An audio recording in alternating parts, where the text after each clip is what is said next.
শুভ সন্ধ্যা বন্ধুরা, তোমাদের সামনে অনেকদিন পরে আসলাম। এই কয়েকদিন আমি ভিডিও দিতে পারিনি, কারণ একটু অসুবিধার মধ্যে ছিলাম। আমি মামাবাড়িতে এসেছি। মামাবাড়ি থেকে আমি আর যেতে পারিনি, আমার মা খুব অসুস্থ হয়ে পড়েছিল, তাই আমি ভিডিও দিতে পারিনি। আর আমি এখনও পর্যন্ত মামাবাড়ি থেকে যাইনি। আজকে হলো আমি এসেছি মঙ্গলবারে, আজকে শনিবার, পুজো ছিল মঙ্গলবারে, এখনও আমি যেতে পারিনি।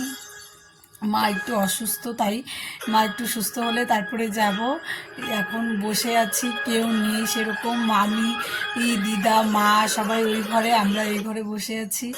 আমার দুটো বোনের মধ্যে দুটো বোনই শ্বশুরবাড়ি চলে গেছে, খালি আমরাই আছি।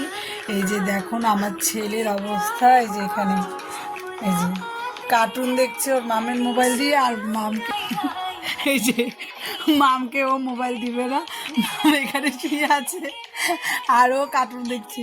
ওকে জিজ্ঞাসা করা হয়েছে এটা কার মোবাইল, কি এটা আমার মোবাইল। আর তোমার মার মোবাইলটা, বলে কি এটা আমার মার মোবাইল, আমি দিব না।